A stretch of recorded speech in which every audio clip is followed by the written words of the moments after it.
and welcome back to Here Be Dragons. I am your host, Abbott. With me, as always, is my trusty sidekick, Costello. How you guys doing tonight? Hope you're doing well.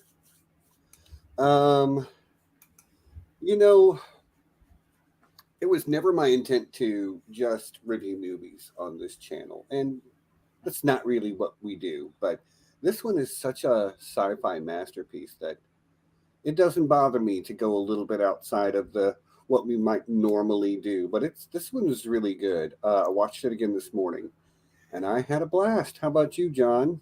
Yeah, I always like it's funny because this is one that I always feel like I have to be in a particular mood for or have to watch for the reason of discussing on the channel. Right.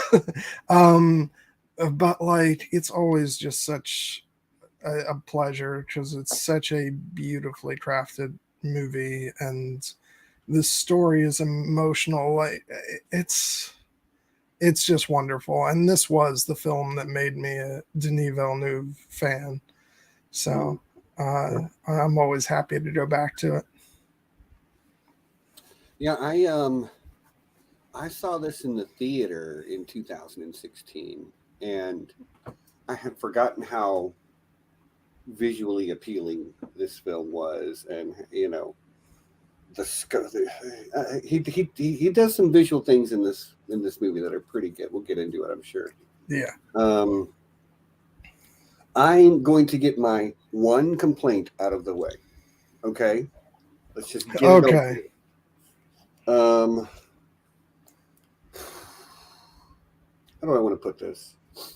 One of the central conceits of the film is that they don't experience time the same way, and that their language is circular. It doesn't have a beginning or an end, except it really does have a beginning and an end. And it, but that's also like we small brained, smooth brained, hairless apes may not be able to really understand what's going on. Um, yeah, Danny says we did a watch party for this one not long ago, and he tagged you. Um, but so like the way we experience time is really difficult to sort of break that in a movie, because guess what, you start at the beginning and you watch the movie and you get to the end, and that's the only way we ever experience time. um, and this idea that their language is circular, so Yeah. that it doesn't have a beginning or an end, except that every one of those circles does have a pretty concise meaning. Yeah. So there's my big problem with the movie, is that one of the things it's telling us it's doing, it's not doing. But I don't know that I necessarily agree with that I mean, you don't have to. take on it. You've been wrong before. I'm usually right. It's just the rest of you can't see it. Um, no, I mean, I guess I don't see it the way you do. That it doesn't like they they they make a point of saying that um like time is opened up and it's circular. They know where the sentence is going to end at the same time as they know where it's going to be. I don't really see Okay, the but like we hiccup, don't need to but dig too deep into this. Like, I think it's a minor thing. It might be me overthinking it. But I am someone who like learned particle physics and relativity theory out of fun. So yeah. um also on a wider note, regardless of whether we agree on that particular on this particular topic or not, um I always kind of cut these big concept films some slack because it's very easy for there to be holes Mm-hmm. when you're trying to tackle something like I love the movie Inception with all my heart, but there are some There are holes holes in that movie too. to poke in that. But I admire the big swing, Yeah, and and this so movie does take a big swing, and for the yeah, most part, it really does hit it. yeah, Um, one of my favorite things I noticed, we can get into the nitty gritty later, but just one of the things off the top I wanted to make sure I talked about was how through much of the film you cannot tell what sound is diegetic and non-diegetic, and I yeah, think that works in its favor. yeah. I was going to bring this up.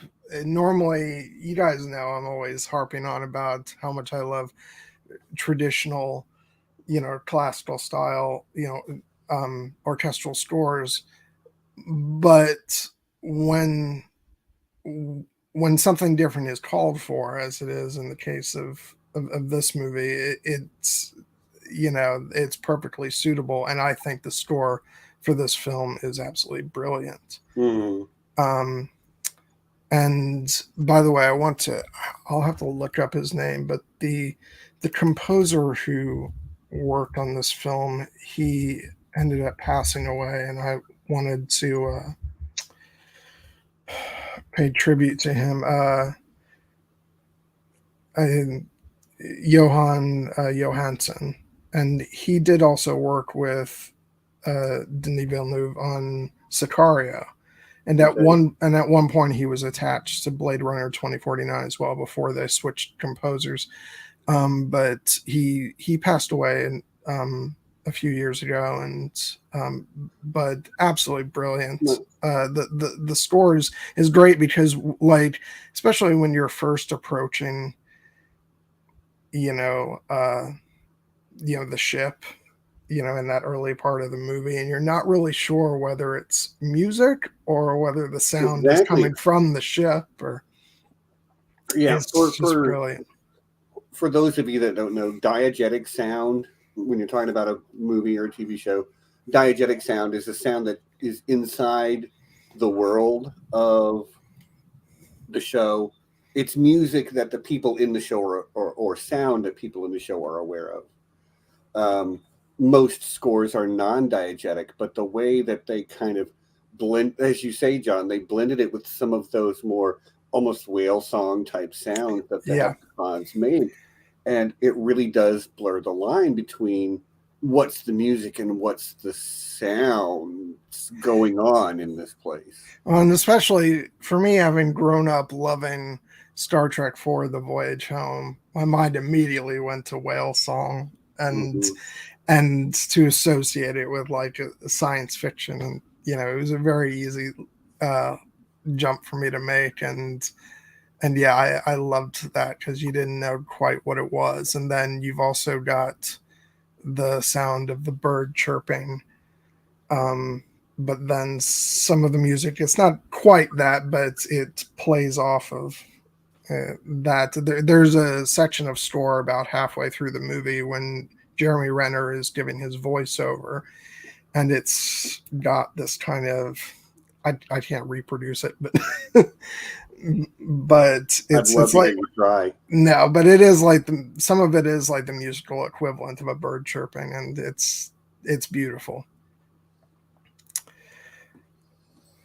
Yeah, Blue Lemon's got a really strong point here. Even with a science background, it's really difficult to wrap our brains around space time. Sorry.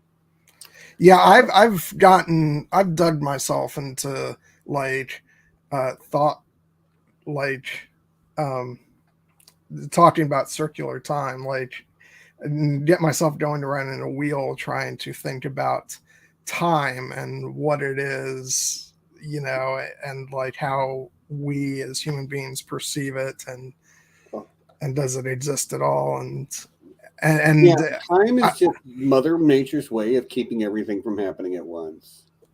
yeah, so and then of course once I drove myself crazy doing that, I was like, all right, stop, John. Yeah, it's a Just move on. mind bender. Like I studied relatively, not like college level, but like I understand relativity theory as well as a layperson can, and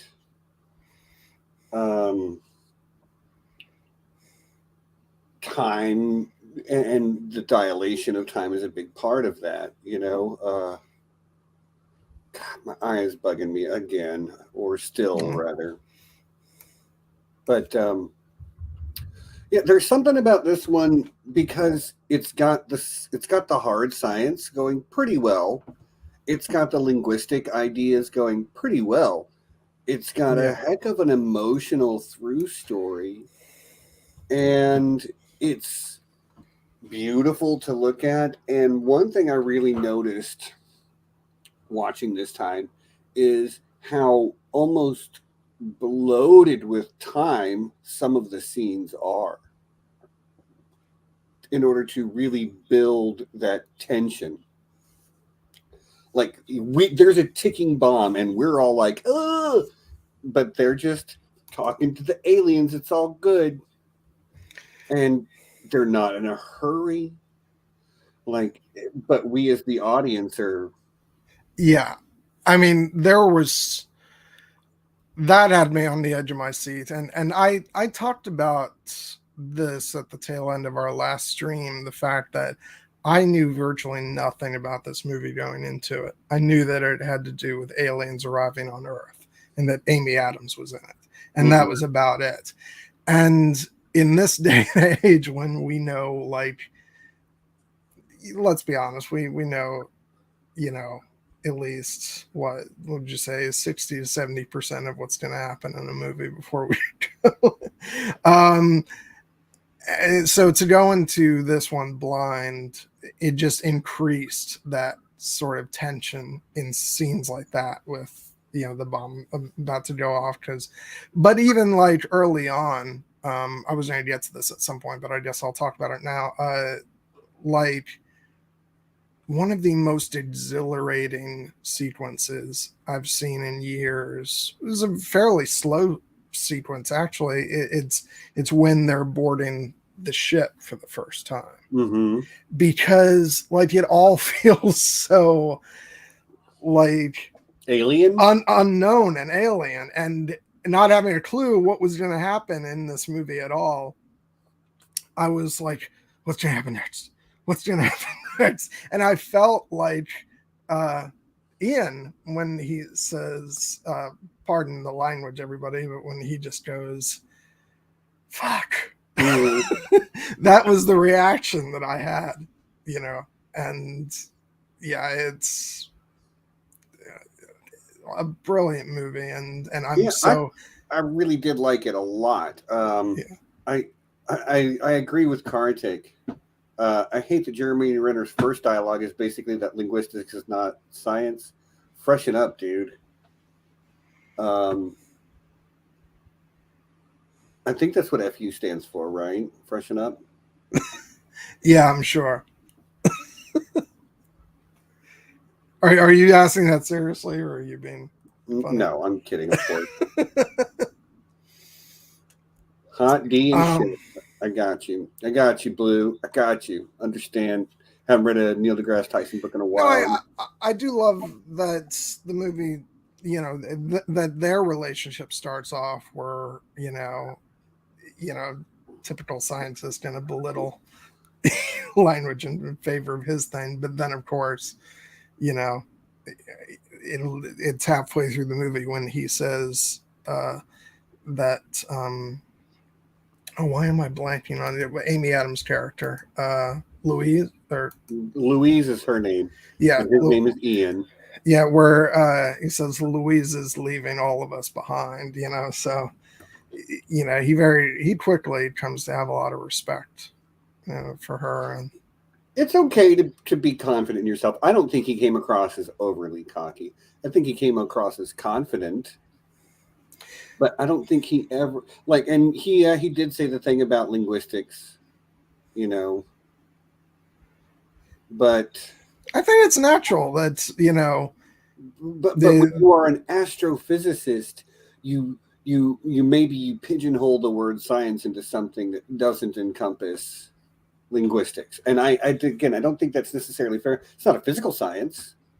It's an applied science, but it's still, yeah. It's funny that we're talking about, in that some people could perceive him as, being like overconfident and, in that first scene and stuff. I actually want to say, I've said in the past that I'm not the biggest Jeremy Renner fan in the world, He's fine. but I love him in this movie. Yeah, he's great in this. I think he's really great. Just because I don't know, there's just something, maybe because he always plays someone who's very like act first, think later in some of his other stuff. That's sort of a comment. The first thing I saw him in was Hurt Locker, and then he's more of a man of action in the Avengers, but with this, it was a different kind of character for him. And no, I'm a big fan of him in this one. Yeah, like, and I kind of had the same thought watching it. Like, I'm used to seeing Jeremy Renner as kind of punch guy a lot of times, or arrow guy, as the case may be, and I think he does fine in those roles, but this is something a little bit deeper than that, but we're kind of burying the lead here. My God, Amy Adams in this movie. Yeah, well, the thing is, I did want to say that about Jeremy Renner because I'm usually not such a huge fan of his. I always love Amy Adams, so like, that's not a shock there. But she's of course great, and she drives this movie. It's slightly off topic. D23 was this weekend, and there was I haven't even watched the trailer yet, but there is it's called Disenchanted, which is Enchanted 2. Which has Amy Adams as the lead in it. And I want to watch that movie because the first Enchanted was hilarious. Have you seen it? Oh yeah. Yeah. God, that was a while ago now. Yeah, it's been a minute, 15 years or so. Oh, Jesus. I didn't think it had been that long. But yeah. Yeah, I want to say 2007, I think.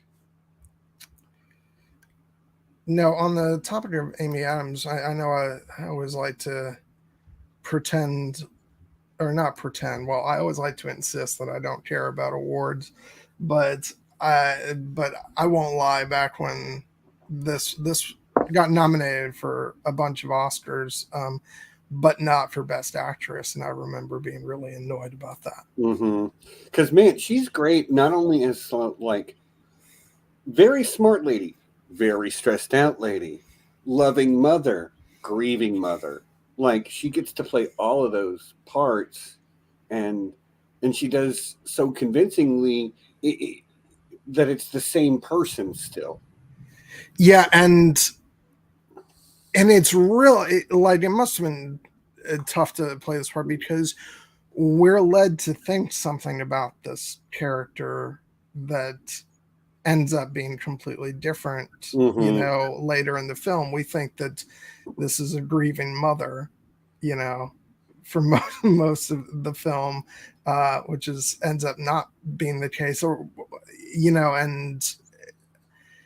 and we're not seeing these flashbacks, that we think they are. It's actually she's getting these, time jumps for the first time, and to be able to play that so it doesn't give the game away is, so brilliant. Like I remember when I watched this movie the first time in the theater, and she's like, "Who is that?" She asked, "Who is the child?" And I'm like, "Wait a minute." That's the moment the penny really drops.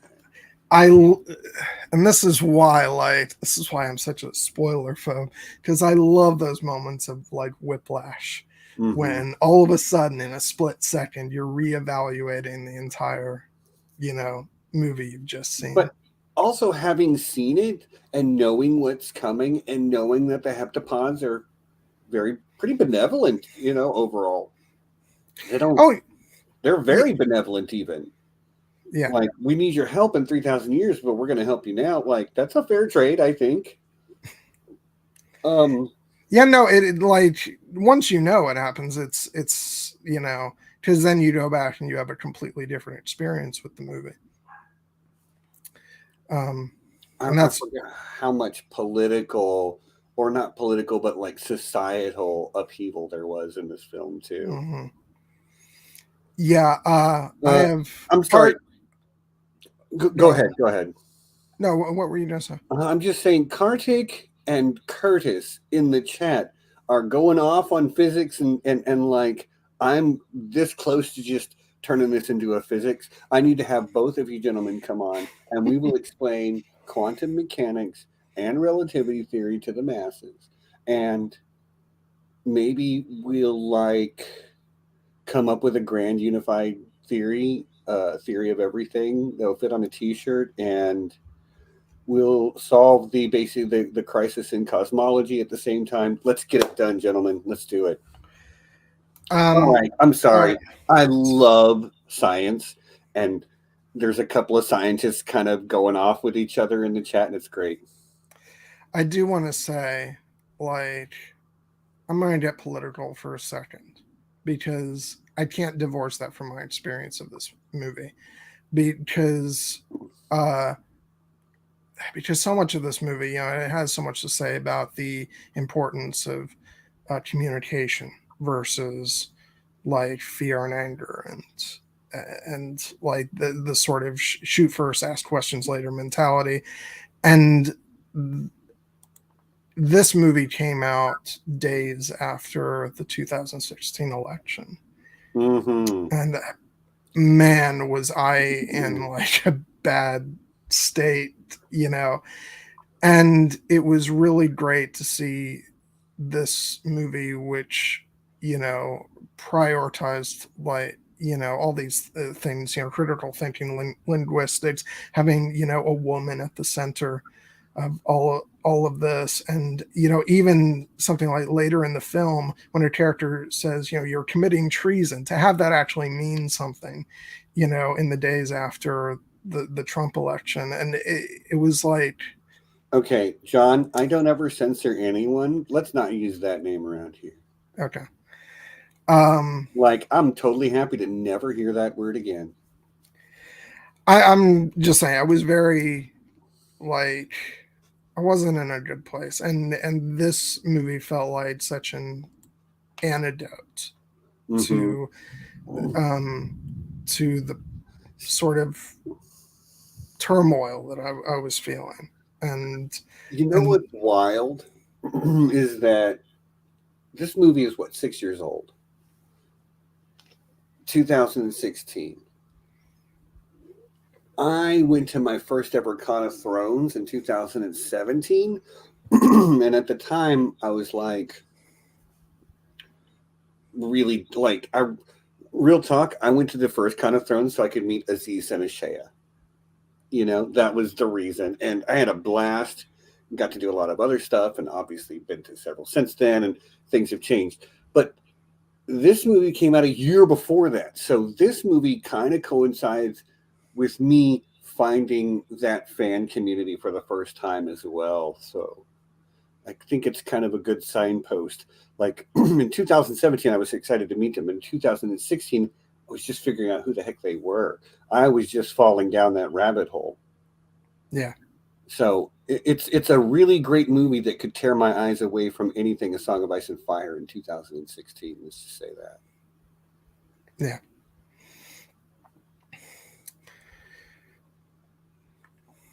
Okay. But Forrest Whitaker and his amazing accent.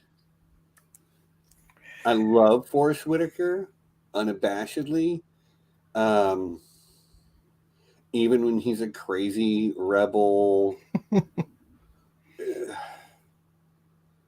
All the way back from Good Morning Vietnam, I loved him. and I've seen stupid movies with him in them. I've seen great movies with him in them. He's always great, and I think he's great in this. And I think he really does a lot to humanize this character of like, we have to figure this out. We need to know a military guy who is ready to fight if he needs to, but he's asking, especially Louise, the hard questions about what does it mean? We need to figure this out. But he's willing to listen to her when he doesn't fully understand her answer. What is your purpose? Like when she breaks down the what is your purpose and starts going through the different parts of the sentence, and the singular you versus the collective you, and all of that stuff. How do we let them know that we're asking them something that warrants a response? But to his credit, that character does accept that. Yeah, he knows what he doesn't know, and that's Right. like, and I admire that. There's all, I didn't say a lot about some of the other, sort of government characters in this film who are quick to be like, that doesn't matter, and all that stuff. But I think Forrest Whitaker's character hits a nice balance of like, he's gonna follow orders, but he's very much trying to help Louise, to help her help him, basically. I love this so much, Blue. Thank you very much. I just love that King and Kodos got a movie. It's so beautiful and amazing. Do you get the reference, John? I do not. King and Kodos are the two tentacly aliens from The Simpsons. Oh. Don't blame me. I voted for Kodos. And Kartik, who else laughed at the kangaroo scene? It's very funny. Like, I totally believed her too. Yeah, I felt really stupid after. She was like, it's not true. But really funny. Really funny. It is a good story. Yep. But yeah, like, there was that they actually listened to the expert and a woman. This movie is realistic in the way it portrays, I think, some of the hysteria that would come about. But I also think that it's very hopeful in the way that, yes, they listened to the expert, who is a woman, and the only answer that was going to sort of keep us from tearing ourselves apart was this idea of working communally. Yeah. Like, you have to, here's your piece of it. You have to share it with everyone else and have them share it with you in order to really understand it. Yeah, that's what I was talking about earlier when I said I love this movie's message of like, communication is of paramount importance, and shutting down like conversation, and like, that's not a way forward. You have to have open lines of communication, and in the context of this movie, they have to share their own individual pieces of information, and that's just such a great message, I think, and somehow like feels even more timely, for each year that passes. It felt timely in 2016, but yeah, I love that about this movie. It's got so many great messages, and I like what Laura points out here. It's noteworthy that the heptapod chose this moment of time to come to Earth based on the fact that they can perceive time and know the future. They came when they did because of Louise. I think that's absolutely correct. They came, and like me and John, I'm sure you've noticed, are Abbott and Costello, named after the two heptapods. One of them dies. Abbott dies in that sort of terroristic attack. And I would say that Abbott came to Earth to do this job knowing he would die. this was the end for him. Because if you are going to perceive all of time, or at least all of your lifetime, sort of as these reflected memories, or you experience them maybe non-sequentially from a consciousness standpoint or what have you, which we see some of Louise doing that. She didn't remember calling. Yeah. I've always found that really interesting, that we're not seeing like that moment isn't like a flash forward, because it's actually her consciousness in this moment that we're following her through the story. She's experiencing that moment, from the quote unquote present for the first time, and so she doesn't know, and I just. But you got to figure that Abbott knew that he would die on Earth.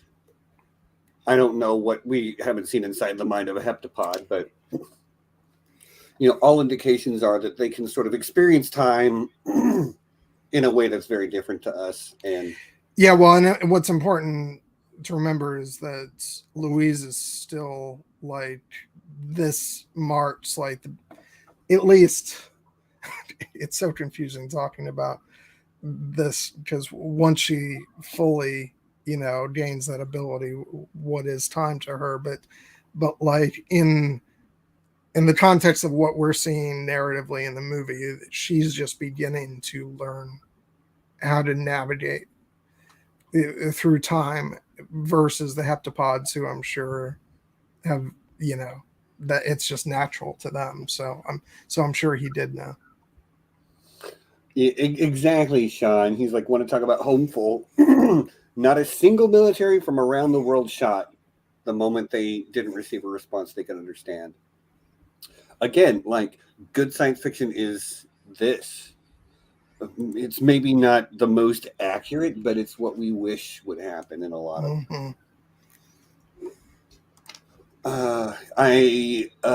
Curtis Frank says, I appreciate that intelligence, teamwork, and empathy are shown to be heroic qualities. There was very little action in this movie. Yeah, basically none. And that's what's remarkable. It's so engaging throughout. Like I remember seeing this in theaters, and then even this morning, like I'm constantly on the edge of my seat waiting to see what's going to happen next. And and for a movie that doesn't have any quote unquote, and as we just said, action scenes, it's just communicated. Yeah, and the closest thing to an action scene is the bomb going off, and the way the gravity shifts, and and it was really well shot too. Like the way the camera turns sideways to give you that feeling of falling, and it's very, very cool. And when I just have to mention this because, again, talking about the store, when they all, go from the platform into the actual ship, and then it just does that wide shot of like them like going in, and the store does this like yeah, and again, it's the score, or is it the sound of the ship you're in? Yeah, and it's so freaky and alien, and it's just fantastic. I want to bring this up too.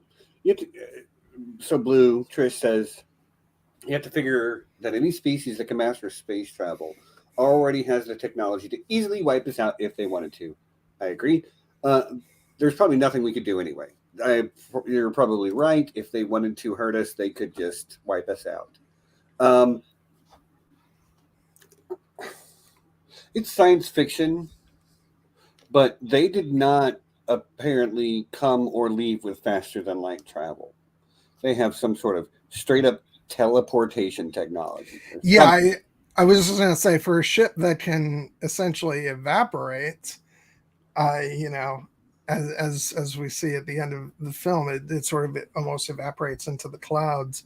I don't imagine that Earth weapons would have done much to them. But the bomb does go off inside, so maybe I'm wrong about that. But they had to know what was going to happen. Yeah. Like, again, I do not believe in determinism,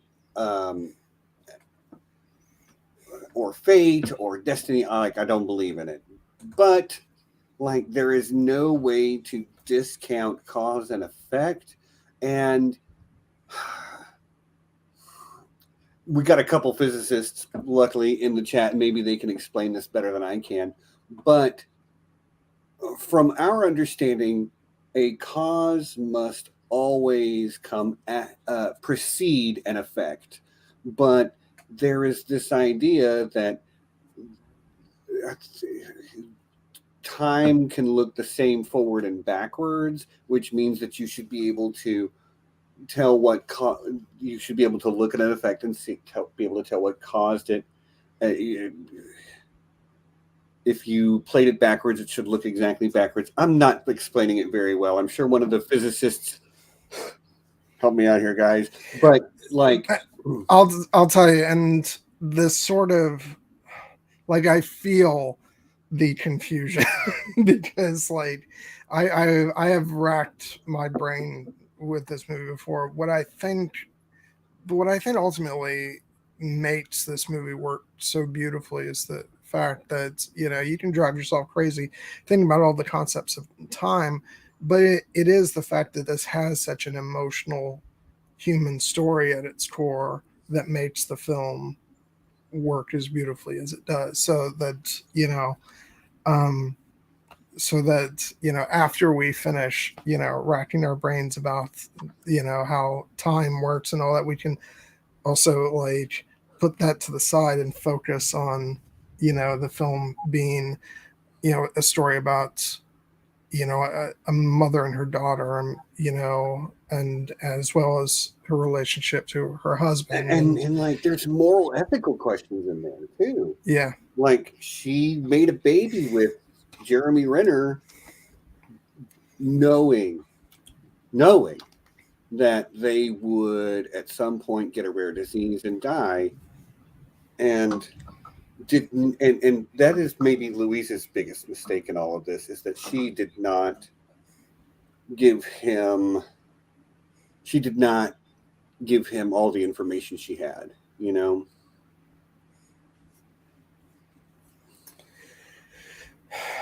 Yeah, you can definitely ask questions about that. I understand it from her perspective because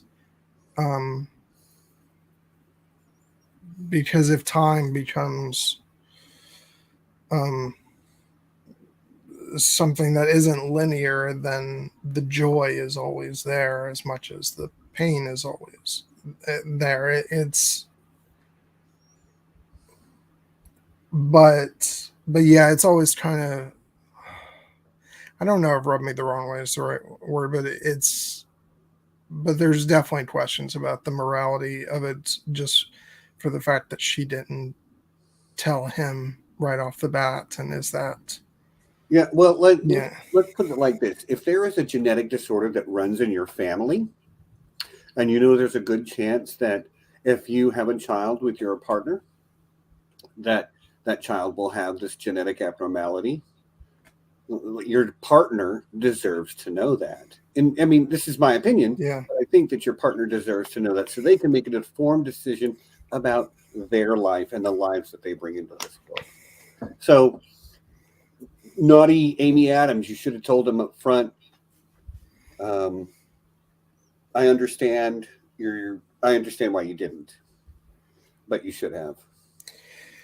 And then you can also get into the sort of concepts of, if you know everything that's going to happen, does that, I mean, she does ask, would you change anything? But once you have that perspective of sort of knowing everything that's going to happen, do you then have the perspective of, well, this is going to happen anyway, nothing, and and so it sort of removes any initiative you might have to change it because it's already going to happen. But the fact remains that he deserved. I think he did deserve to know. So, but Yeah, I mean, I think that most of the people in the chat are agreeing with that sentiment. Like, I have sympathy for why she wouldn't say something. It's very deeply personal to her. Um, but yeah, like not your best move. Although the end of the film, they're at the funeral of Hannah together, and maybe it's a little bit of a kind of a wrapped up with a bow, neat ending for me, but I don't well, know. I don't know I what don't look otherwise at it does. as a wrapped up with the row because it feels like such a continuous sort of thing. Yeah, I don't know. It's kind of hard to cast judgment on that from my notion of it is that I'm trying to cast judgment on it, but I'm also coming from a linear perspective of time. So so like yeah, it's I don't know. I just get sucked up by all the emotion of the end with all the beautiful stuff of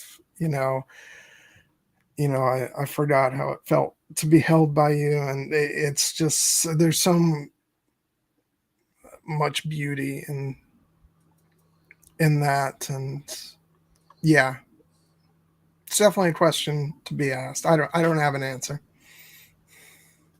But it's fun to think about. Like Yeah. I think questions where there's not a clear answer are some of the best to think about. By the way, here's a cheat code for the universe. If anybody, I mean, I know Curtis and Kartik know what this is, but everybody else, like, this is a cheat code. Do you know what that is? That is everything right there. Okay, not everything. That's about 99% of stuff right there. Okay. It is. They'll tell you. I love physics so much, and I'm so glad that we get this show that seems like it should have more to do with physics than it does. Yes, that is exactly right. The new Konami code. Okay, you're losing me. Yeah, don't worry about it. It's just me nerding out about science stuff. I don't get to do it very often. We haven't talked about the Expanse in a long time. Um, okay, what else? Can I say that the visual effects in this were really good, except for her hair in the sort of cloud chamber. It was a little rough, but big deal. They're trying to animate her hair so it looks like she's more in water or whatever, and it doesn't always work. I mean, what does your hair look like inside an alien ship with It weird doesn't look mist? so. I mean, fair point, but it still looks like my hair, not like CGI hair. Uh, well, It's not bad. It's just I noticed it. I noticed, but I'm not even complaining. I noticed. I no, I like so much of the rest. Like, I guess that's fair, but I choose to focus on all the rest of the visual effects, which are just stunning. I absolutely adore the way that Villeneuve, you know, uses visual effects because his movies are always so good in that regard. There's just because he understands like when to use them. And granted, in a movie like this, you know, it's not something that would be CGI heavy anyway. Um, Right. but even in his other films, he's a very big proponent of building stuff and and keeping things very practical.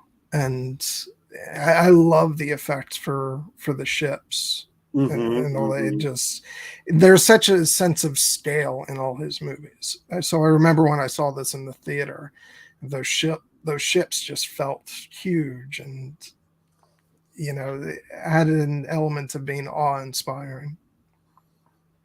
And then the fact that you go up into them, and it just makes them, they're so vast. And like I said, when you get inside, there's that point of view shot of going into it, and it's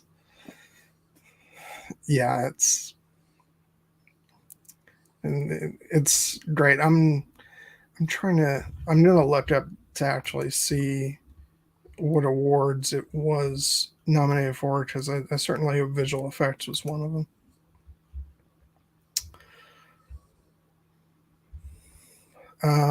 No, it wasn't. It wasn't nominated? Not for visual effects, but that's just because they were so good. Right. That so good for granted. Not a whole lot. Like, there's some, for sure, especially with the heptapods themselves, but there's not a whole lot of visual effects. Yeah. But was it nominated for cinematography? Yes, it was. Okay, because I would be more surprised to hear that it wasn't nominated for cinematography than visual effects.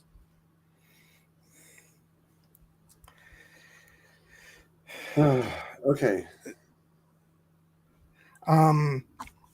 Denis Villeneuve has such a good eye for special effects. It looks surreal, but not uncanny. Yes, I think that's very accurate. I thought the way that the heptapods were animated, because they're CG also. Yeah. But they have the benefit of being aliens, so we don't have anything to compare them to, as long as they look vaguely organic. They also talk about, I can't remember exactly the term they use, but they're like, the heptapods don't have a front or a back, and I'm like, they totally do. They totally have a left side and a right side. They have 5 front legs and 2 back legs that are, it's there. Look for it.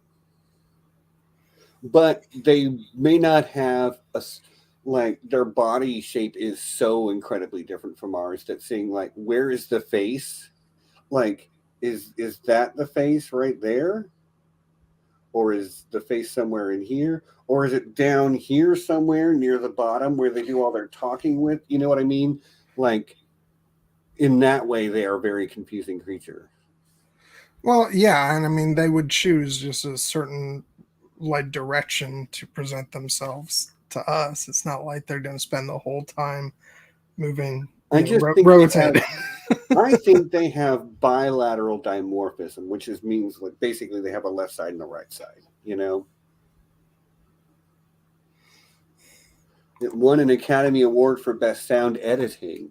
Okay, that again, I think that just comes back to the idea of like the way the score and the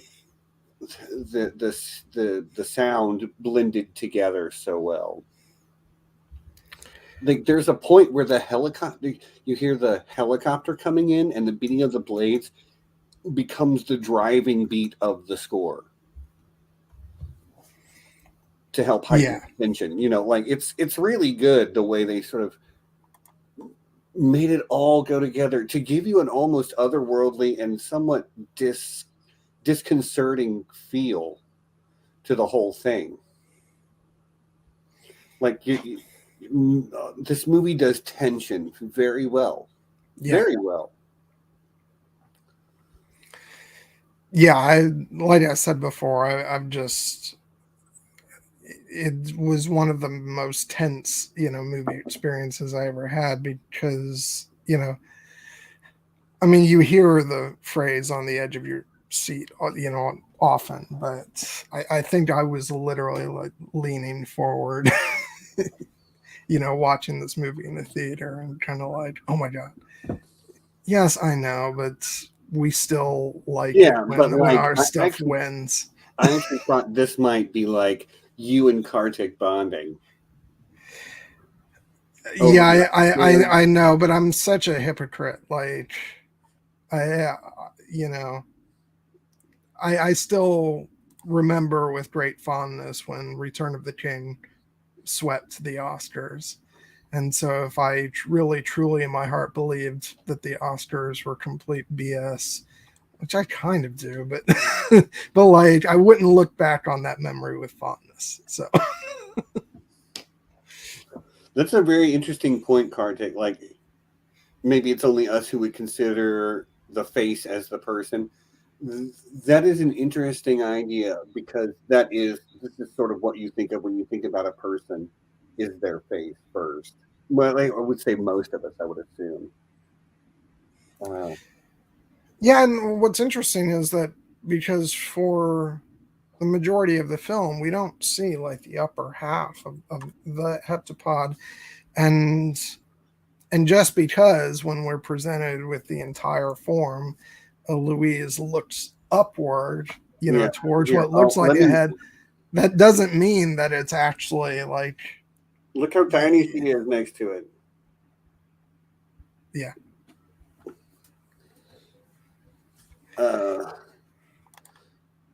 Okay. Let's talk about this. Cephalopods are the perfect model for otherness and impressive intelligence. Squids and octopuses is also correct, are scary smart. And they are also maybe one of the earliest genetic offshoots that we're not related to. You start to get, you get your single cell life and you get your multicellular life. And at some point, something evolves and grows a spine. By that point, the cephalopods are already separated from us. Um, you have more in common genetically with a lot of like zoological bacterium than you do with squids. They are one of my favorite animals. Y'all know this, but they are freaking weird and creepy and maybe aliens. So I agree. Like a very good animal to choose to invoke an alien intelligence. It just keeps going up and up. Indeed. Look at that! Look at that big boy.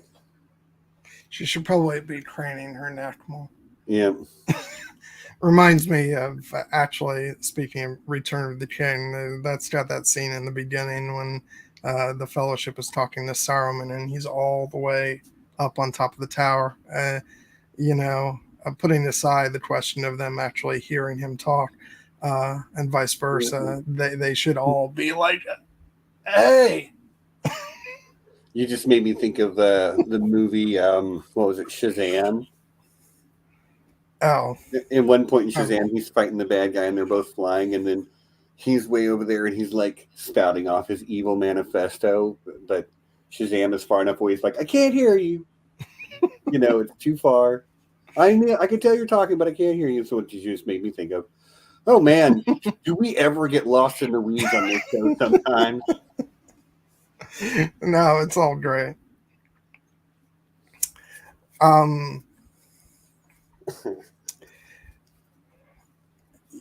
So, like going back to sort of the beauty of this film, I actually want to, because funny enough, the music that this film opens and closes with is not composed by the main composer of the film. The movie opens up with a piece called "On the Nature of Daylight," which is composed by probably not going to get his name right, Max Richter, I think. And it's from Total Recall. No, I can guarantee that. And it's just so absolutely beautiful, and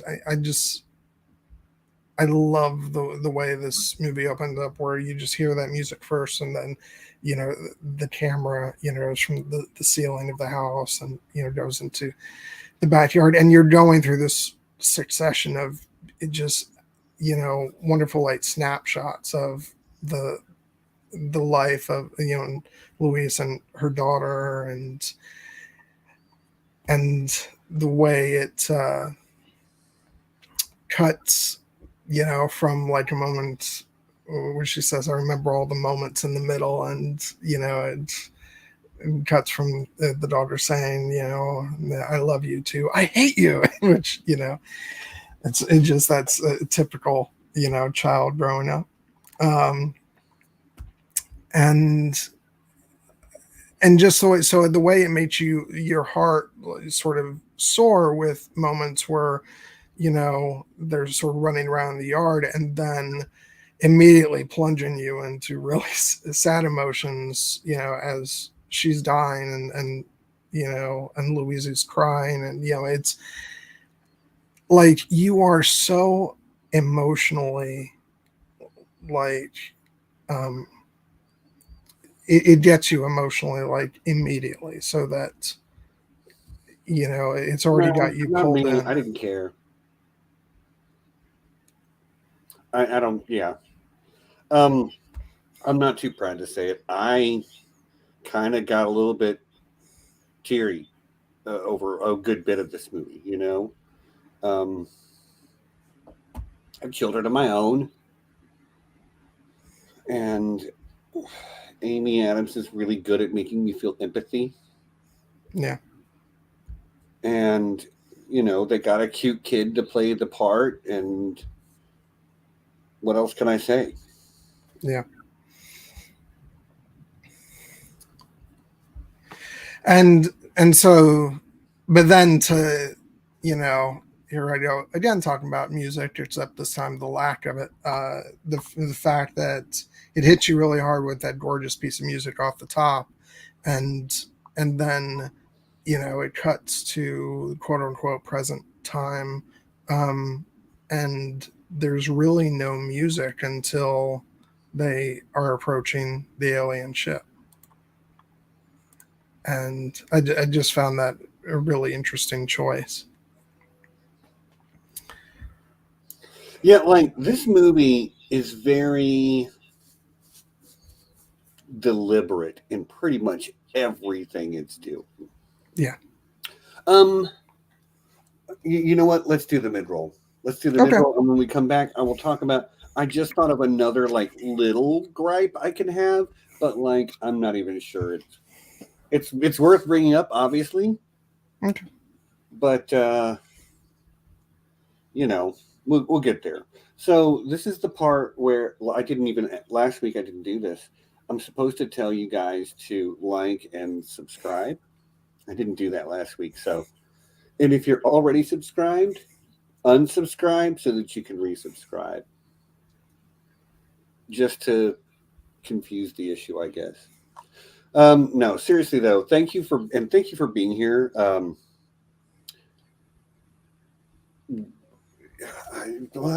Gosh, I've just totally lost my train of thought.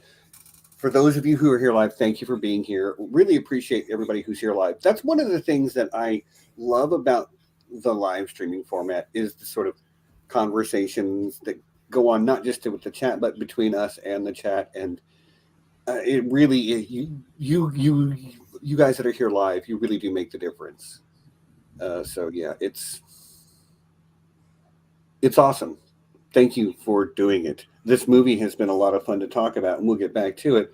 But I need to make sure I shout out our patrons because um, our patrons are awesome people who help keep the lights on and pay for our streaming software and the Zoom software that we put to good use last night. Many of you that are on here right now were on last night. Um, and if you want to get in on those type of calls, just send me a email at we3dragons@gmail.com, and I will get you into our little Slack group. It's basically like a Discord server, but we'll get you in there and you can hang out and talk about Dungeons and Dragons, or we've got a channel for Rings of Power, we got a channel for House of the Dragon, and blah blah blah this and blah blah blah that, and I got a channel where I post my Wordle score every day, and me and Danny commiserate over hard words some days. Yeah. So yeah, just send me that email and I'll get you in. And we're always growing our little community. Just don't be an asshole. Yeah, and by the way, I also want to say if Matthew, aka Tree Herder, is watching this, come on, dude, you signed up. Come hang with us in the Slack group. Who? Tree Herder from Twitter. Oh, right. Yes, Bliss. Come. I cracked jokes about needing trees that needed hurting, and you weren't there to get it. But our patrons, yes, patrons, thank you. Our patron high council consists of ridiculous Ed Tollett, our alpha patron. Thanks, Sean. We love you, dude. Drive safe on the way home. As well as Lord John Bronsteen, the Wise. Thank you, high counselors. And they are supported by the nobility of the realm, including the Cloaked One of the Underworld, Ryan Stavka, the Russian Quartermaster, Reflective Rambling, Arch-Maester Emma, Kate, Mistress of the House of Books, Jared Kozal, Doctor of Dragons, Lady Maura Lee of Starfall, and Lady Rita, the Unbound. Thank you, patrons, very much. If you want to become a patron, there's a link down in the description. If you want to send me an email, join. There's a link down in the description for that too, as well as for John and Nessie's channels. Although there hasn't been anything known on either one of those channels in a minute, I'm sure it will happen again soon. That being said, John, what are we doing next week? Next week we haven't talked about it. I'm noticing a pattern. We really have to do more meetings to iron this out. We do have, since season 2 of the show is coming up, we still have the Bad Batch to discuss. Okay. This time maybe we get back into some Star Wars. Okay. Yeah. Maybe do the Bad Batch next week. I'm down for that. Yeah, I definitely want to rewatch it anyway because it's been a while since they kept delaying season 2 and it's finally coming out. So I'm excited about that, as well as some more Star Wars animation because we're getting those Tales of the Jedi shorts next month. Looking forward to that too. Yeah. And there was, again, D23 was this weekend, and there's a lot of new trailers that came out yesterday. The Willow, my God, y'all, I cannot wait for this movie. I don't know. Have you seen the new Willow trailer? I saw it today. It looks good. Yeah. And we also got trailer for The Mandalorian season 3. Which, I haven't seen that trailer yet, but I know it's out there. Yeah, and just a little like geeky thing. I noticed that they. This is so geeky at me, but they had Katie Sackhoff. Like, I don't know if it's probably a wig, but whatever. They made her hair a bit longer, and it looks more like the Bo-Katan from the animated series. So like that just makes me happy as a fan of Clone Wars. But and then I even took a look at the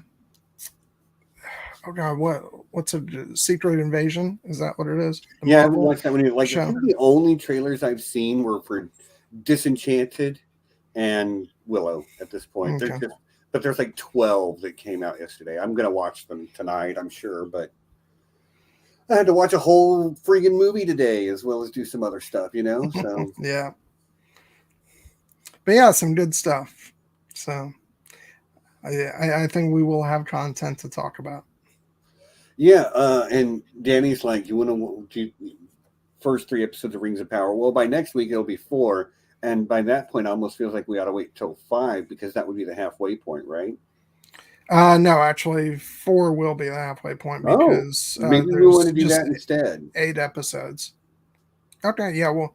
So instead of waiting until the end, we'll get to the middle of the season, and we'll probably do it again at the end of the season as Okay. well. I mean, House of the And Dragon could get like similar treatment. So, like, I don't know when we're going to get to the Bad Batch, but yeah, I think I'd almost rather talk about Rings of Power because it's fresh and new, and I'm really into it. Like, I'm in love with this show right now. Hashtag Nori is the best. Yes, Nori and Poppy must be protected at all costs. Okay, I like that idea, Danny. You want to come on and talk about it? You can let me know later. If not, that's fine. It's not like I'm hard up for people who like Tolkien around here to come on and talk about it. Poppy is best. No, Nori is best. Poppy is also very good. You and I are gonna, I will die on this hill. So you're gonna have to kill me. See, I think like they work in tandem so well. Like they're a great I love duo. both of them. Yeah. But I'm down with that. We'll just do the first 4 episodes of Rings of Power next week then. Yeah. Or you do realize you're going to get tortured with mispronunciations. So prepare yourself mentally now for me to say elfin words wrong and the name of the show wrong. Just, yeah. Well, you getting stuff wrong? No, I'm not familiar with that at all. No, yeah, it's apparently Curtis and I are now in a blood feud over which Harfoot is the best.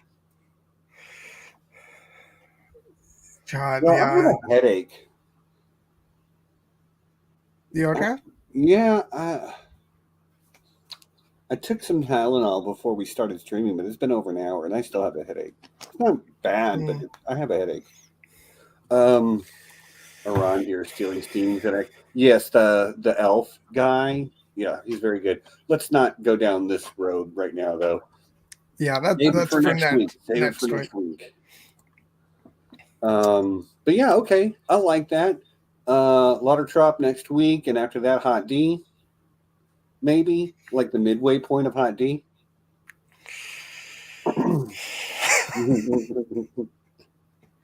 You're killing me. I know. Look, man, you kill me sometimes with some of your stuff. It's just turnabout's fair play. And it's funny. It's funny. Okay. Arrival in Hot D today. Rock debate in the near future. Yeah. It's Sam versus Frodo all over again. You're not wrong. My legendary pronunciation hasn't been improving of late for obvious reasons. What do you like? Dating a elf or something?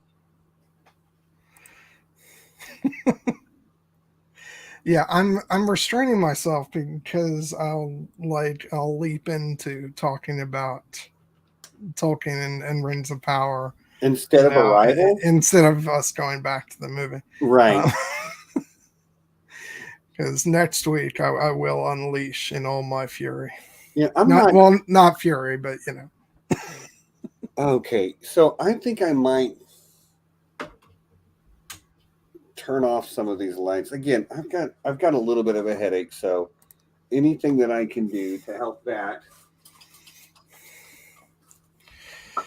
Yeah, you definitely have my sympathies. How do you like that? No, I was going to say you definitely have my sympathies because, as you know, I've been having sinus issues for the past couple of weeks, and it has not been pleasant.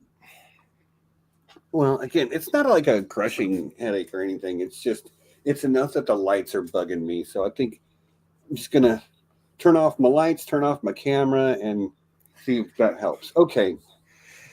So one of the things I wanted to point out about this, that I think it's actually a double-edged blade because it cuts one way and I really like it, and it cuts another way and I don't. And that is this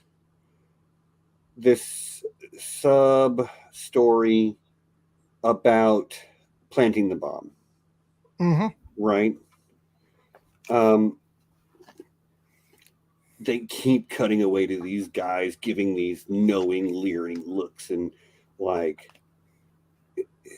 there's no suspense in that for me. As good as this movie does, and as well as they build tension throughout it, I felt like that was a real missed opportunity because it was like almost telegraphed that these guys were going to do something. Yeah, but I do find tension in that because Okay, it's like you're waiting for something to go wrong, uh, and like the for me, there's a dread that sort of gets stretched out. You're like, so when is that going to? Uh, no pun intended, but when is that bomb going to go off? It's right. and and again, like it's highlighting, what I was speaking about earlier about the fact that in this movie it's talked about how we need to be talking with one another. Communication is key, but then you've got the other side of this where you got like these personalities on television stoking fear. Yeah, I mean, it And wasn't Alex Jones, but let's be honest, that was Alex Jones, right? yeah, I mean, it's not my favorite part of the movie. Right. I'm I not think, attached to like the character like, of I the. don't mind that subplot is there. I think it just for me would have felt it's just like and cut away to the twirling mustache guy, the obvious villain guys. I don't know. I don't necessarily like. I guess I feel that way once you see him like watching, the um you know the stuff on television. But we're actually introduced to that guy, and he's helping our characters sort of through the um like the process of this is what you're going to do. He, when that character first comes up on screen, he's not mustache twirling. He's just one of the guys that works there, and I don't know. It works well for me. I Okay. for me, I think you know it's as big a point in the movie as it needs to be. It's not too much for me. Again, like I think this movie does really well with its pacing, even though it's deliberately paced a little bit slower than a lot of other films. I think it does a great job with it. And, whenever we talk about film, the number one thing I'm going to harp on that's either going to make me like or dislike a movie, like, well, that's not true, not the one thing, but kind of make or break can be the pacing and the way Mhm. and the editing. If you'll cast your mind back just a few weeks to when we talked about everything everywhere all at once, like I had nothing but praise for the pacing and the editing of that film. And this film, while much slower, uses that slower pace to its advantage to build tension. Um, but I feel like maybe with this specific storyline, I felt like it just was okay. We're cutting back to these guys again, and they're giving each other these knowing looks. I didn't feel it was that much of a like we're going back again thing. I felt like it was just enough. Um, and like and as far as like it being telegraphed, I feel like we should know that something is gonna go wrong and that they're building up to that something. Right. I don't feel like it should I don't feel like it should come as a surprise. Like Yeah, well, it certainly didn't come as a surprise because they kept cutting to the two of them exchanging this knowing glance. I don't know. It didn't work for me as well as it did for you, apparently. But again, at this point, I feel like I'm nitpicking, mm, honestly, because this movie really is great. Um, uh, you've heard me harp on editing and pacing in a movie. It's like if it's going too fast, your emotional moments don't have time to resonate. If it's going too slow, I get bored waiting for something to happen. I think this walked a really nice left of center line, if you will. It didn't go right down the middle. It was slow. It's a slowly paced movie, but yeah, and that's the there's a thing. lot. Like, I just think that there's maybe so much going on between wrapping your head around the linguistics ideas and around the science ideas and around the ideas about this mother-daughter relationship that she keeps remembering. So it gives you time to chew on all that stuff, but it doesn't drag its feet getting to the next thing that's going to further the story. It gives you just enough time to really chew on what you've got so far before it introduces the next piece of the puzzle. yeah, I mean, that's the thing I will say about Denis Villeneuve. Like, he's not interested in, like,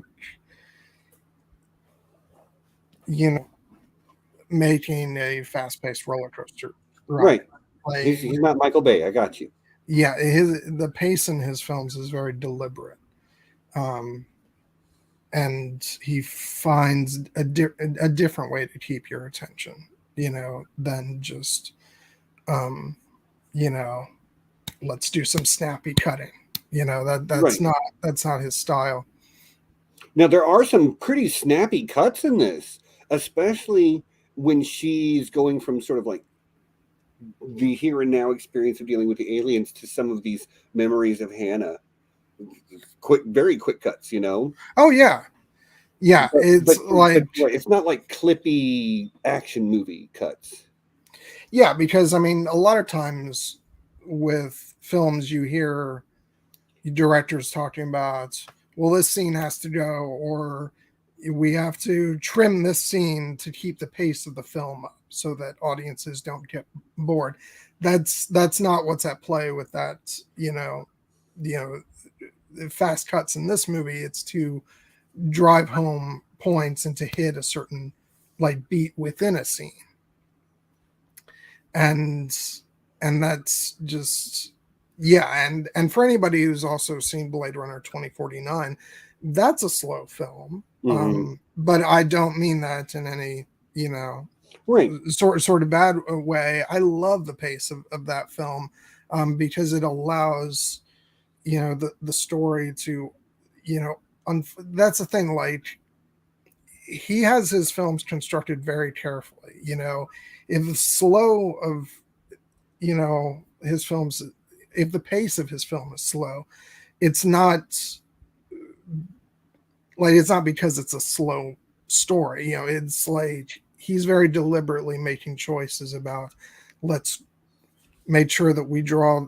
Sometimes it's about drawing it out so the tension actually increases. That's Mm-hmm. I think something that a lot of filmmakers don't, not just filmmakers but film fans even, don't have an appreciation for, how actually, like, quick cutting is not necessarily the key to, like, engagement with the story and tension. You go back, you watch the original Alien. That's one of the most tense movies ever made, and and the first act of that film is not cut very fast. It's very deliberate. It just sort of lets the atmosphere breathe, and that's what's so. And then that creates a tense, feeling. Right. And I think that, and it's funny that I used Alien as an example, because I kind of compare Denis Villeneuve to early Ridley Scott in that regard. Probably because he's done some science fiction stuff, uh, but uh, but I just love the way he draws out his films and sort of allows you to almost,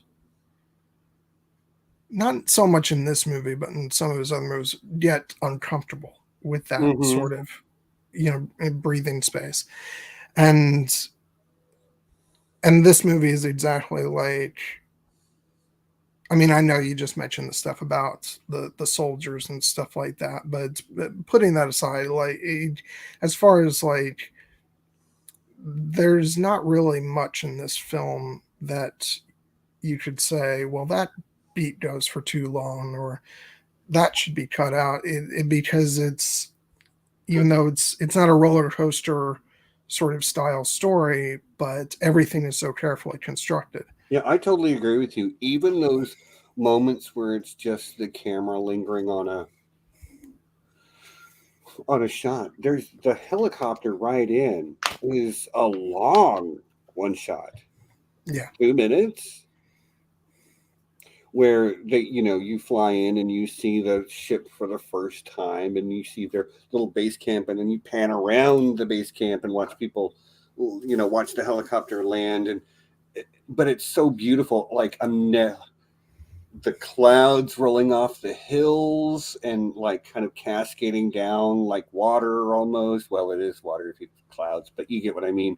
Yeah. Like that shot, that landscape shot. I'm just like, don't fly the helicopter over that. You'll disturb the clouds. It was beautiful. And the Uh, score definitely plays a part in the way that you can like. That's why like music and editing in tandem is so important, because you can let some of those shots just breathe a bit, because you've also got the music in the scene making things really tense. Um, so it's like, yeah, it just all works together, and I love, there's individual shots in that sequence where I just love when the camera sits on Amy Adams just sitting in the helicopter just looking out, and it's, yeah, it's tense. It builds yeah. anticipation. This Hmm. movie does that a lot, a lot, a lot. Yeah. It like there's this. The more we watch films, and I'm sure I'm not saying anything anybody doesn't really already know, but I'm just sort of giving the background for a future thought. But the more movies you watch, the more you become acquainted with the sort of vocabulary of cinema. Like if I if I've got a movie and I show you the outside of an office building that says FBI headquarters, and the next shot is inside an office building, well, you can assume that that is inside the FBI headquarters. Um, and sometimes it is as simple as that. Sometimes the language of cinema is far more complex, you know. And Denis Villeneuve knows that we know that. And I Yeah. really always appreciate a filmmaker that knows, that's making a film for an audience that understands the vocabulary of filmmaking. Yeah. It, it treats its audience like it understands. Yeah. It's especially, and I think the more acquainted you are with the language of film, the more you would come to appreciate that, because um, I love going into a movie where I can feel that the director knows that I'm like that I'm paying attention, Right. and so I feel this engagement with the filmmaker, you know, when I sit down for one of those movies. Right. Like there's nothing wrong with a good popcorn movie. Hmm. But this is not a popcorn movie. This is a head scratcher one, because it's almost three different stories going on at once. It's the very real humans are being visited by aliens, and what the hell are we going to do about it? It's I'm a top tier professional in my field, and I'm in way over my head with this as I'm trying to figure this out. So it's the sort of like human society meeting aliens. It's also this one specific person trying to figure out how to communicate with them. There's another story, and another story is that same person grappling with the idea of motherhood and what that's going to mean for her in the future. So yeah, it's like three different stories going on at once, and it is woven together really beautifully. Like real talk, I haven't seen a whole lot of Denis Villeneuve stuff. I've seen his sort of like the greatest hits, this one and Blade Runner and Dune. I'm sure he's got some other stuff that I would enjoy that I haven't seen. Wait, have you seen Blade Runner 2049? Yeah, Oh, okay. I didn't realize you'd seen it. Yeah, I watched it at some point. But Uh, but like he is very fluent in cinema, and he uses his knowledge of those tropes in really interesting ways. Like his camera movement and lighting techniques are interesting. Um, I also I love a director that knows sometimes you got to set up the camera and just let it sit there. Don't move it, but do everything in front of it. You know.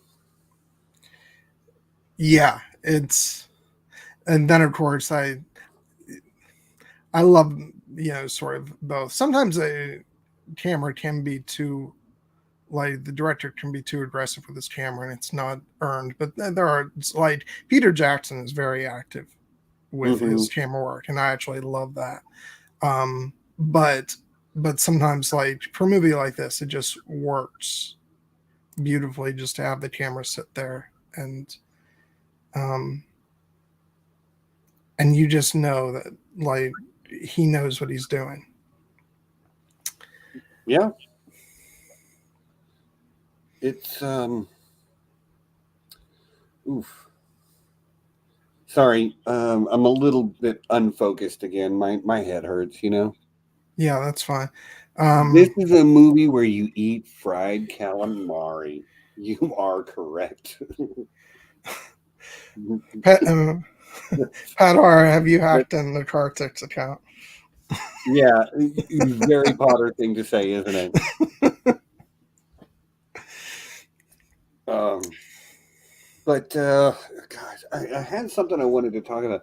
I don't know. There's just a lot going on in this movie, and one of the things that struck me this watch are really, and we said it earlier, but it's just so pretty.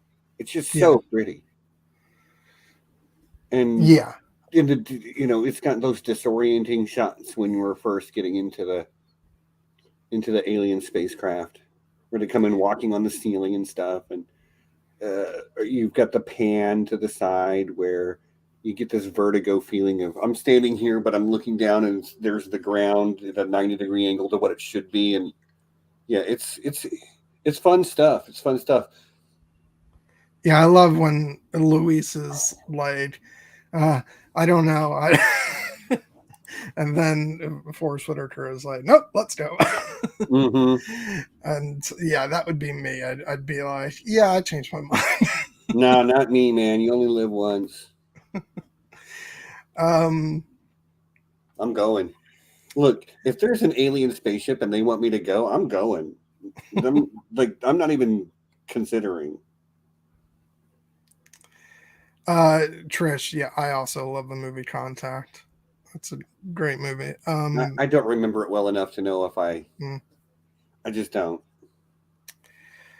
um, no, talking about like the beauty of the movie. I'm gonna again like mention Blade Runner again because I think I knew that Denis Villeneuve was directing the sequel. Um, it's a Blade Runner when I went to go see this movie, and as soon as I saw this movie, I was like, "Yep, that movie's in safe hands. He's gonna nail the vibe because this was a movie that got sort of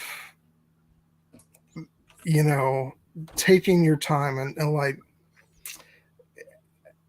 like establishing these beautiful shots and creating an atmosphere.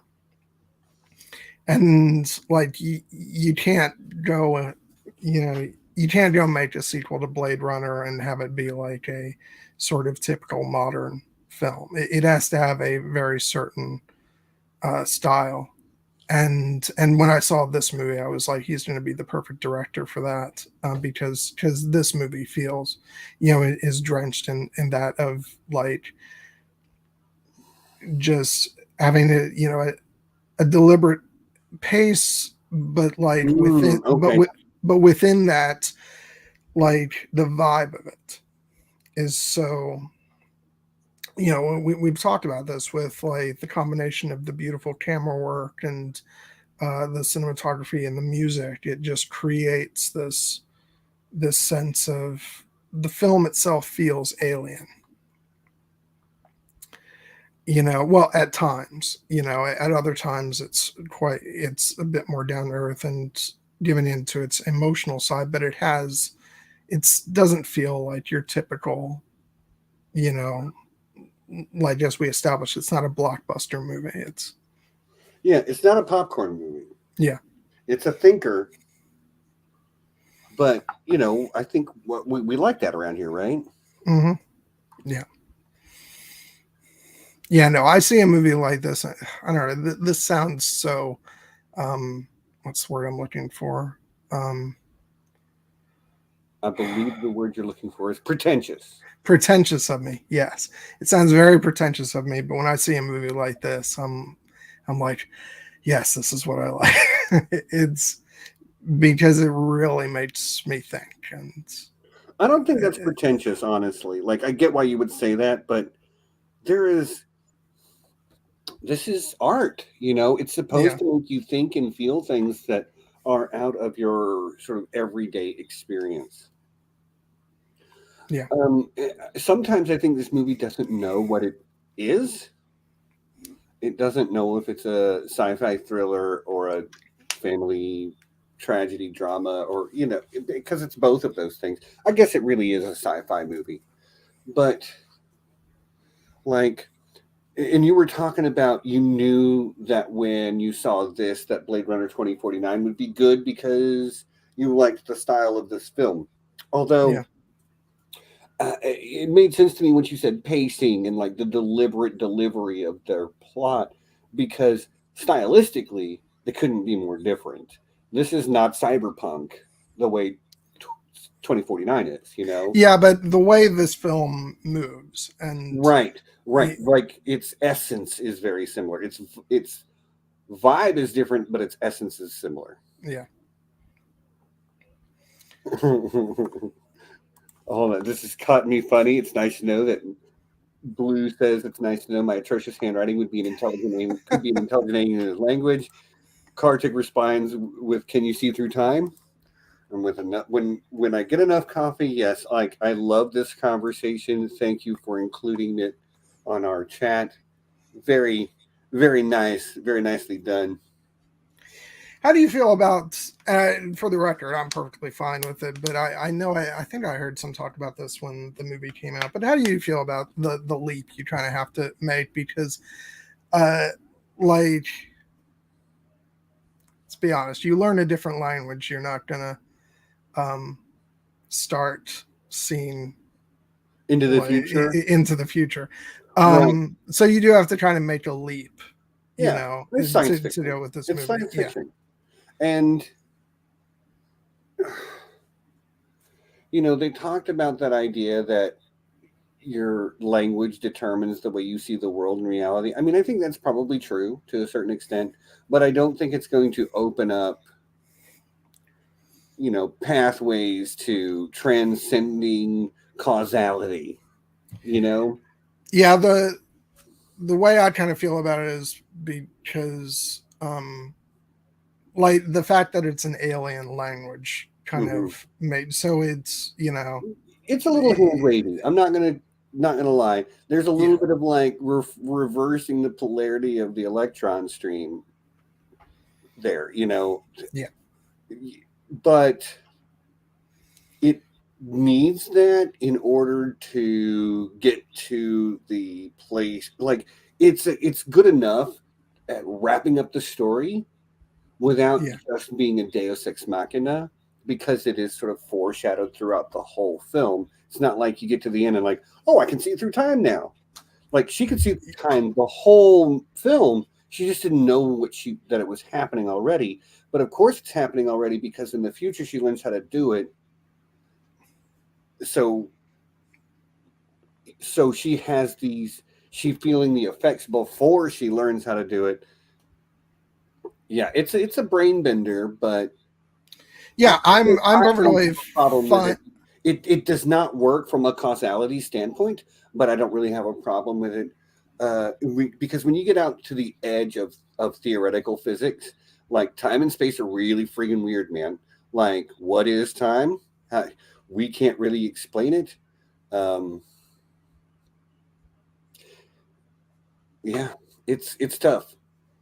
Yeah, Every I'm fine with the concept, because the way I usually approach like science science fiction films is, I remember there was also a conversation about the film oh god, Snowpiercer, and people were like, well, how on earth could that, I don't know if you've seen the movie, but it's I have basically, not, but I'm vaguely aware of the concept. okay.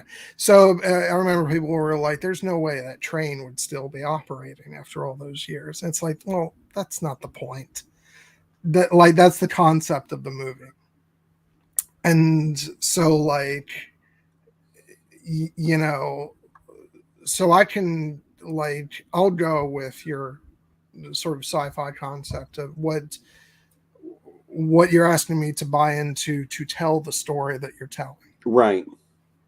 Um, so yeah, as far as this movie goes, like, and to be fair, like, I don't, we've never gotten a alien language, and started learning. So there is this bit of like, well, you know what, I'm willing to suspend my disbelief there, because Yeah, um I'm not gonna lie. When I was watching this, it reminded me of an episode of Star Trek: Strange New Worlds.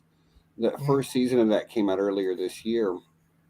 I'm not going to go big spoilers on Strange New Worlds, but there is an episode where they have to figure out how to communicate with an alien race. And it was very fascinating the way they had to sort of navigate the different ideas at work. And it happened again in this film, with the idea, like, how do we know they understand what a question is? How do they know who we are? How do they understand? Do they even understand the idea of making a choice? yeah, And all those things that you have to overcome in order to communicate effectively, because even you and I, John, we both speak English, but we language is so imprecise. Like if I say the word honor, like, could you define it? And could I pick holes in your definition? And could it mean something different to you than it does to me? And even though we have very similar outlooks on life, and could it mean something wildly different to someone else who has a much different outlook on life than we do? It, they did not shy away from that in this. The difference between a weapon and a tool, yeah, and it's not always something that's clearly and easily understood. Um, like there's a difference between a translator and an interpreter. If I'm trying to talk to someone in a language I don't speak, and John, you're going to translate what I say, and I say it's raining cats and dogs. If you tell them that small mammals are falling out of the sky, they're not going to understand you, because you can translate what I said, it is raining cats and dogs, or you can interpret what I said, it is raining very hard. yeah, And this movie does not shy away from the fact that's sort of like a high level complex idea, and they don't even have the basics yet. Like one of my favorite shots is the shot of Jeremy Renner walking, and the big board says Ian walks. Like they're teaching kindergarten yeah. in a lot of ways, but they don't understand us probably any more than we understand them, maybe a little bit more. Yeah, and I like that Forrest Whitaker is like, these words are so basic. It's like it has to be explained to him. Like, yes, that needs to happen first. You can't have a complex conversation with somebody if they don't understand the basics of your language. So This yeah, is interesting. Kartik says, I've heard the Japanese don't have a word for blue until crayons were introduced. Anyone know if that's true or just a kangaroo story? I don't know if that's true, but I do know that there is sort of like an order that colors get names in different languages. Red is usually one of the first. You usually have like black and white and then red. And then often blue and green are a color that like they're not separated. I don't know if that's true or not, though. I mean, considering I didn't know the kangaroo story was a kangaroo story, so. Right. Curtis says, I like how the written system is the basic one for heptapods. For humans, of course, the exact opposite is true. I'm not sure what you mean by that, Curtis, but give me a little more context for what you're saying, and we'll come back. Well, I mean, and they did talk about how the fact that there's no correlation between what a heptapod says and what it writes, because the writing is communicating like meaning.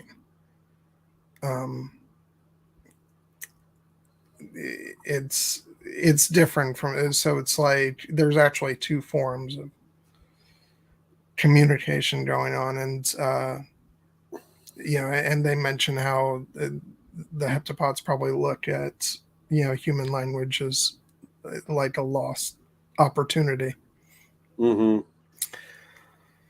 Well, and that's the thing, like you think about a written language like Chinese. In English, an S makes a sound, but in a lot of the Eastern written languages, especially, the symbol doesn't have a sound associated with it. It's an idea associated with it, which is why you can speak Cantonese or Mandarin and you can't understand each other. But if you write out what you're saying, you can understand each other perfectly well, because you're not spelling out sounds, you're conveying ideals with those characters, And I think that's what the heptapods are doing, although there's also sort of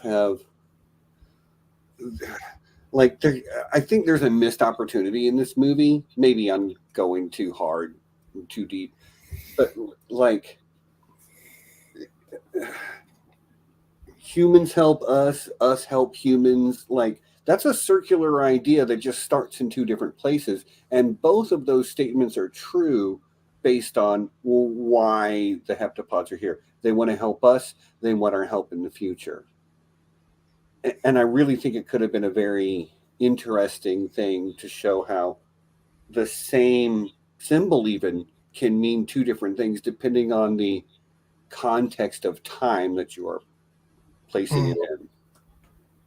But this movie's already pretty jam-packed with high ideal stuff, so maybe they there's so much complexity going on that I think where they could simplify things, they probably wanted to do that. Just one other actor from the film that I do want to mention, because we haven't mentioned him prior, Michael Stolberg, who plays I guess the government agent, the one who's kind of running the show aside from Forrest Whitaker. He's great. I always love him. He's in a lot of stuff that I've enjoyed, and again, like there's a line from him, at the end of the film that hit really hard based on when I saw this movie. Holding up his gun, being like, "You're committing treason." Like that was something that's it felt good to be reminded of, stakes of things like that. At that particular moment in time, but it is kind of, I love the back and forth, between like him and the people from the other countries, where they're, when they are talking to each other and they're trading information. I also love the bit between him and Amy Adams when, he's talking about, it's more complicated than that, and we're having to shut down, and she's like, why do I have to talk to him? The sick burn, man. Sick burn in the moment. Yeah. So it's a smaller part, but I Pretty- think a lot of the actors in in this movie were just great in their individual parts, and uh, Whose phone is it? Yours, sir. Like, and they starts patting his pockets. It's funny. Oh, and oh, I wish Amy was here because I do not speak Mandarin. I don't, but Amy Adams's Mandarin sounded authentic enough to me. I'm sure a native speaker is like, that's a funny way to pronounce that word, but and that moment of I'm going to get some information in the future and not even remember getting it in the future when it happens, but I remember it now in the past, that I'll have your phone number so they can call you and tell you the last words your wife said to you, which you're telling me now, so that in the past I can convince you to listen to me. Like, it's a heck of a convoluted thing. yeah. And by the way, while we're talking about that scene, I'm not going to be like, um, you're right. I wish they were here uh, now to help me with the pronunciation. But the character's name is General Shang. Mm-hmm. And And I did say the wrong name earlier. They're trying out a different name, so I'm supposed to be calling them Eyrie now. I know But you've gotten permission I did. for that. So I wish Eyrie was here to translate and to tell us how well Amy Adams did with her Mandarin. It was very nice sounding to me, though. And what's great about that scene is because the whole movie we've just sort of, you know, just seen glimpses of that character, on like news feeds and stuff, and he's presented as an antagonistic, leader um of China, and but then we get like an actual scene with him where it's between him and Amy Adams, and I just love the humanity that he brings to that character, um and once again it's driving home like we need to talk to each other, there's common understanding, and to be found when we don't just shut down those lines of communication. Yeah, I mean, literally, that is the difference maker.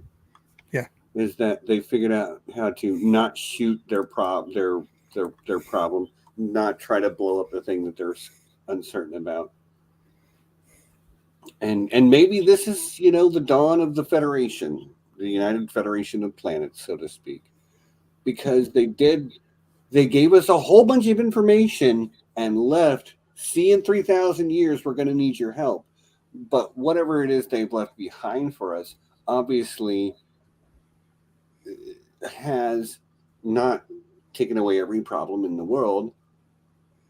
Well, because just because, okay, we left you this language that you learn it and it'll open up time, and but not everybody is A, gonna learn it, or B, gonna want to learn it, because maybe they don't want that experience. And so yes, absolutely. Curtis says it turns out that Chinese people are not all evil. It is science fiction, Curtis. Anyway, no, not all Chinese people are evil. Actually, one of my best friends in high school was Chinese. And of course, Padar is coming in with. Yeah, I didn't put that up on the screen. It's fine in the chat, but I'm not putting that name on the screen. No. Nope. It made me laugh when I read it, though. So. I really got to work on my enunciation. But yeah, that's a beautiful scene. I love the way that actor plays it. And the way Amy Adams plays, like her understanding it, and being like, I called you, didn't I? And like she's figuring it out. And like he understands that that's probably what's happening in that moment. And it's just great. And the way like the tension is building all throughout that scene where it's cutting back and forth between that and her making the call and you know and the music is ramping up tension and she's like, I need 20 seconds and like Ian's already so like devoted to her that he's like, all right, let's do this. I mean, like what a dude. Yeah. He did the thing. Wait a minute. I love he's not like, no, you're crazy, you can't do this. No, he's like, yep, I'm here for you. Let's do this. Very supportive. I liked it. I mean, as you say, he was a little bit snooty in the beginning, but I don't think that had anything to do with anything other than him being a hot shot in his field. Yeah, and like I said before, he quickly gets on board with the fact that she knows what she's talking about, and that it becomes very apparent that she's leading the charge on actually breaking through, with communicating with the aliens. So at no point does he object to that. He very quickly becomes entirely comfortable with being sort of the supporting player to her and backing her up. And and working on his side of it, obviously with with his expertise, but yeah, he never comes across like he's threatened by that or anything, which I love. And like they don't hang a lampshade on it either. It just sort of is the way it is. Yeah. So I'm gonna move to my final thoughts. Okay. Throughout the course of this conversation, I have managed to find a thing or two to nitpick about this movie. Sometimes it's literally just to like, hey, let's bring this up and we got to talk about something, But anything I can think of to talk about negatively it's either A, extremely minor, or B, a matter of opinion based on my individual interpretation of this particular piece of art, But overall, it's a great movie because it does a lot of things really well. It makes me feel things. It makes me fear things. It makes me hope things, and it makes me think things. And for it to do all of that, and to have this sort of non-linear element of its narrative woven throughout the whole thing, pretty seamlessly, like let's get 9 out of 10. Like this movie is very solid 9 out of 10 for me. Yeah, I think it's like it's an innate part of me that I always tell everybody it's not that I don't that I think every every movie I watch is flawless. I just usually don't focus on those things. It's usually like the last thing I think about, and I just tend to think of what I love. So that's just my natural inclination. Right. But I'm glad that you brought up the points that you did, because I think that it was great to have conversation around those areas of the film. And once again, driving home what I think I said this last week, like no movie's perfect. But this is a damn fine movie. I think you like this one maybe a little bit better than I really like this movie.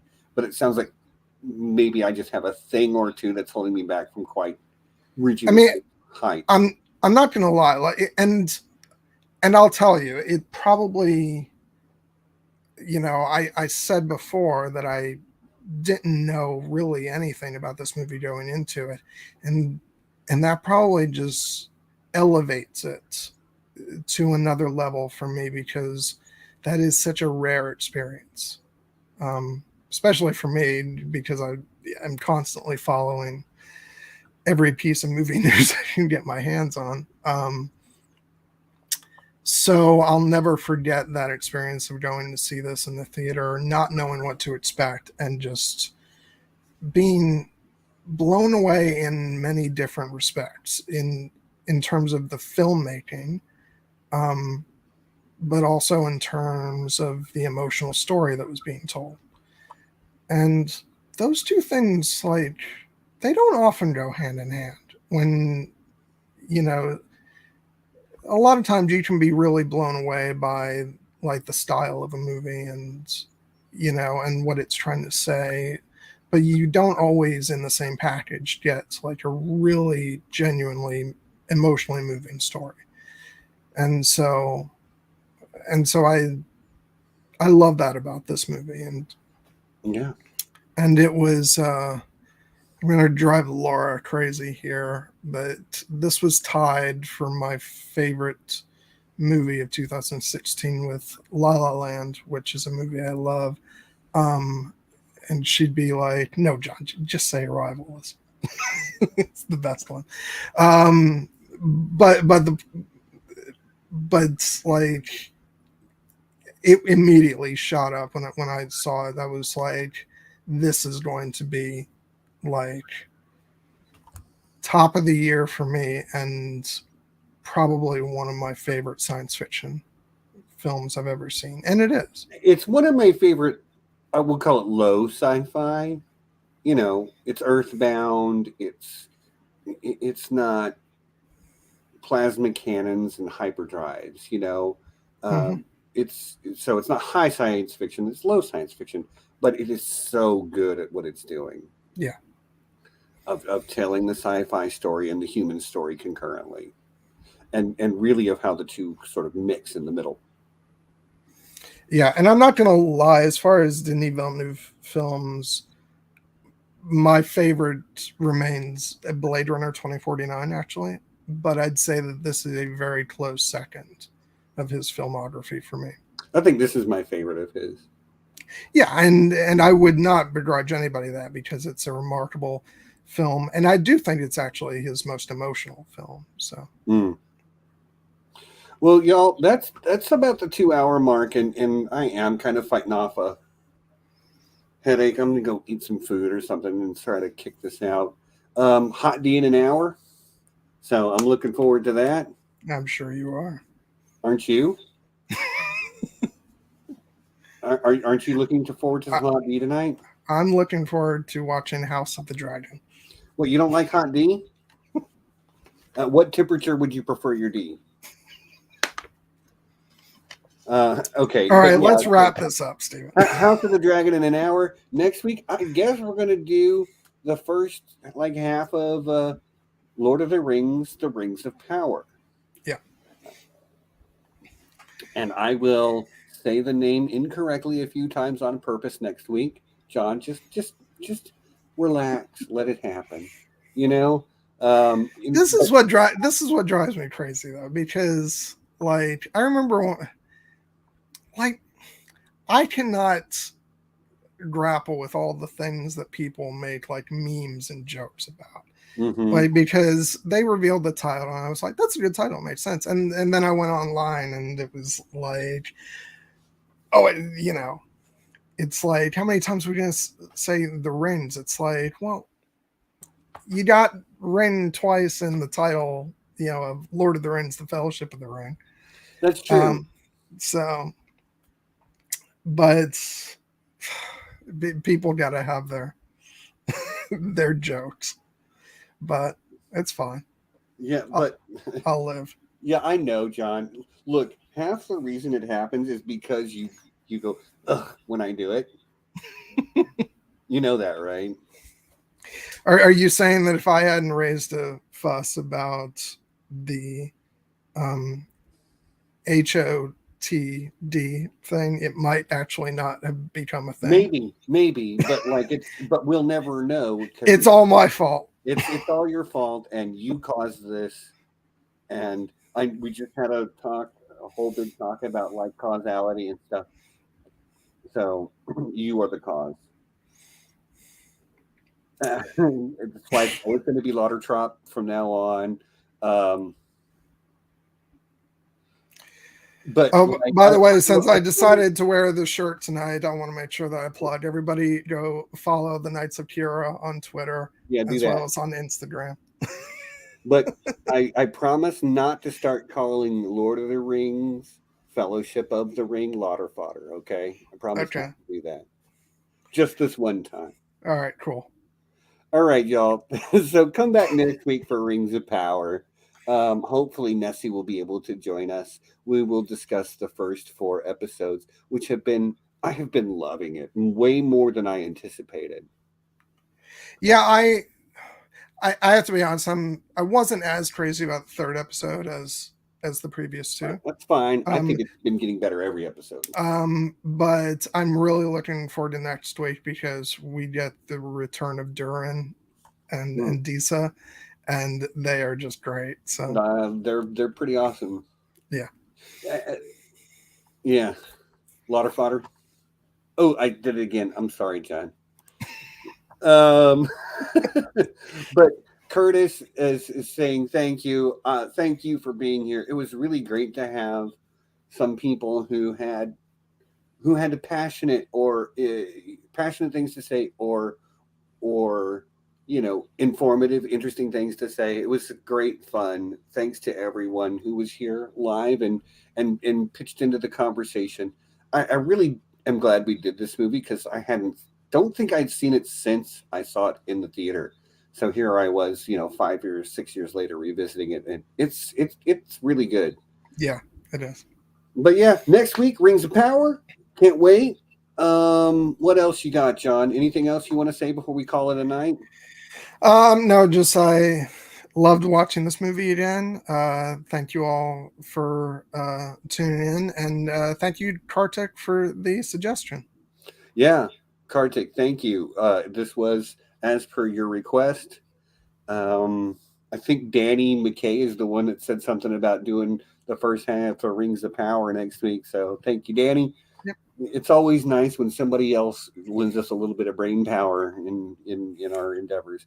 But yeah, so we'll come back next week and we'll talk about some Tolkien-esque stuff, which I have been enjoying a lot. But until then, you know what it is. John, what is it?